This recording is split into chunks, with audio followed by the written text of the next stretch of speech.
صحیح بخاری اور مسلم میں ایک اور حدیث ہے، معاذ ابن جبل کہتے ہیں کہ میں نبی علیہ السلام کے پیچھے ایک دفعہ سواری پہ گدھے پہ بیٹھا تھا، آپ کے اور میرے درمیان بس ایک پالان کی لکڑی تھی، یعنی آپ علیہ السلام نے اپنے پیچھے وہ ایک چھوٹی سی لکڑی رکھی ہوئی تھی کمر کو سپورٹ دینے کے لیے۔ اب وہ یہ نقشہ اس لیے کھینچ رہے تھے اپنا رسول اللہ سے قرب بتانے کے لیے کہ میری خوش نصیبی ہے کہ حضور گدھے پہ بیٹھے ہیں آگے، اور میرے اور نبی علیہ السلام کے درمیان صرف ایک لکڑی کی وہ پالان کی ڈنڈی ہے لکڑی کی۔ سر آپ ذرا خوش نصیبی کا لیول دیکھیں۔ اور نبی علیہ السلام سواری پہ مجھ سے ارشاد فرماتے ہیں معاذ، تو کہتے ہیں میں نے کہا یا رسول اللہ حاضر ہوں، حکم کیجئے۔ پھر حضور نے دوسری دفعہ کہا اے معاذ، پھر انہوں نے کہا یا رسول اللہ میں حاضر ہوں، تیسری دفعہ بھی اس طرح کہا۔ پھر حضور نے، یعنی یہ اس لیے آپ کرتے تھے کہ کسی کو اٹینٹیو کریں کہ میں آپ کو بہت بڑی بات کرنے لگوں۔ تو میں معاذ جانتے ہو کہ اللہ کا اپنے بندوں پہ کیا حق ہے؟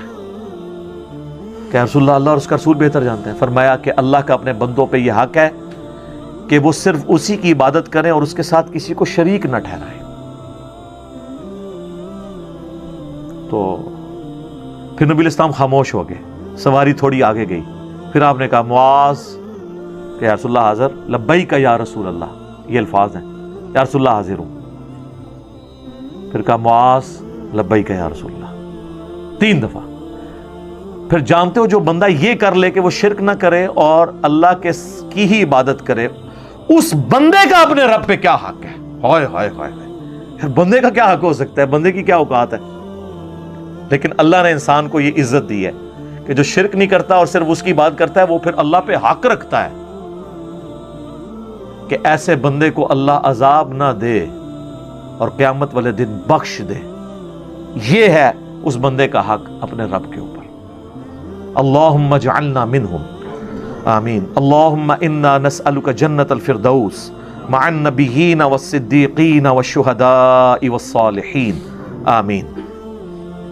یہ اس بندے کا حق ہو جائے گا۔ سنن ابن ماجہ میں اور مسند احمد میں حدیث ہے، معاذ ابن جبل کہتے ہیں، یہی معاذ اور ابو درداء اصحاب صفہ میں سے، وہ کہتے ہیں میرے خلیل نے، میرے جگری یار نے، رسول اللہ کے لیے وہی لفظ استعمال کر رہے تھے، میرے خلیل نے مجھے یہ نصیحت کی تھی کہ اللہ کے ساتھ کسی کو شریک نہ ٹھہرانا، خواہ تمہارے جسم کے ٹکڑے ٹکڑے کر دیے جائیں یا تمہیں زندہ آگ میں جلا دیا جائے، وہ تیار ہو جانا لیکن شرک نہ کرنا۔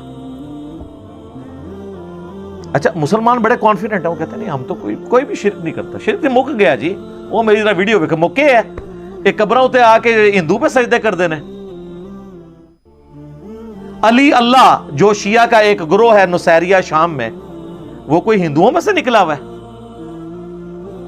شیعہ میں سے نکلا ہے نا۔ اور سنیوں میں سے جو فرقہ قادیانیوں کا نکلا ہے، یہ رسول اللہ کے ساتھ شرک نہیں کر رہے ہیں کہ انہوں نے ایک جھوٹی نبوت کلیم کر دی ہے؟ یہ کوئی آسمان سے تو نہیں نازل ہوئے، یہ پہلے حنفی تھا نا غلام احمد قادیانی دجال۔ تو اگر شرک ختم ہو چکا ہے تو یہ کہاں سے ٹپک پڑے ہیں؟ پھر تصوف میں حلولیہ، جو اللہ کے لیے حلول کا عقیدہ رکھتے ہیں، کشف المحجوب میں علی بن عثمان حجویری نے خود لکھا ہے کہ وہ گمراہ لوگ ہیں جو کہتے ہیں اللہ ہمارے اندر آ جاتا ہے، تو یہ شرک کر رہے ہیں۔ تو شرک اگر ختم ہوا ہوتا تو یہ سب لوگ ویسے ہی لکھتے رہے۔ یہ بہت سینسٹیو معاملہ ہے، تو اس میں بنیادی بات وہی ہے، ایاک نعبد و ایاک نستعین۔ اچھا حالانکہ یہ اللہ سے مدد مانگنا بھی عبادت ہی ہے، لیکن رسول اللہ صلی اللہ علیہ وآلہ وسلم نے اور اللہ تعالیٰ نے اس کو الگ سے مینشن کیا ہے۔ اللہ نے تو کیا نا ایاک نعبد و ایاک نستعین، حالانکہ نعبد میں دعا شامل تھی، لیکن اللہ کو پتا تھا زیادہ شرک اس میں ہونا ہے، اس لیے مزید اس کو نکھارتے ہوئے اللہ کر دیا کہ دعا بھی صرف اسی سے کرنی ہے۔ ہو سکتا ہے عبادت کی وجہ سے لوگ کہتے ہیں سیدھے اللہ دی نماز پڑھنے ہے نا جی، جب ہم سمجھاتے ہیں کہ یار دعا بھی اللہ سے کرنی ہے تو کہتے ہیں نہیں یہ جو حکم ہے عبادت ہے، لیکن اللہ نے اس کو علیحدہ کیا نستعین۔ اور جامعہ ترمذی میں حدیث ہے، نبی علیہ السلام نے فرمایا الدعاء هو العبادہ، دعا ہی عبادت ہے۔ یعنی عبادت کی اعلیٰ شکل کیا ہے؟ دعا، ایاک نستعین۔ پھر آپ نے کہا کہ اللہ بھی تو قرآن میں فرماتا ہے، نبی علیہ السلام نے اپنی بات کی دلیل میں قرآن کی آیت پڑھی سورہ المؤمن کی، جسے سورہ غافر بھی کہتے ہیں، آیت نمبر 60 ادعونی استجب لکم، اے میرے بندو مجھ سے مانگو میں تمہاری دعا کو قبول کروں گا۔ ان الذین یستکبرون عن عبادتی، سَيَدْخُلُونَ جَهَنَّمَ دَاخِرِينَ، اے میرے بندو مجھ سے مانگو میں تمہاری دعا قبول کروں گا، بے شک جو لوگ مجھ سے دعا کرنے میں تکبر کرتے ہیں اور مجھ سے نہیں مانگتے، میں انہیں ذلیل و خوار کر کے دوزخ میں داخل کروں گا۔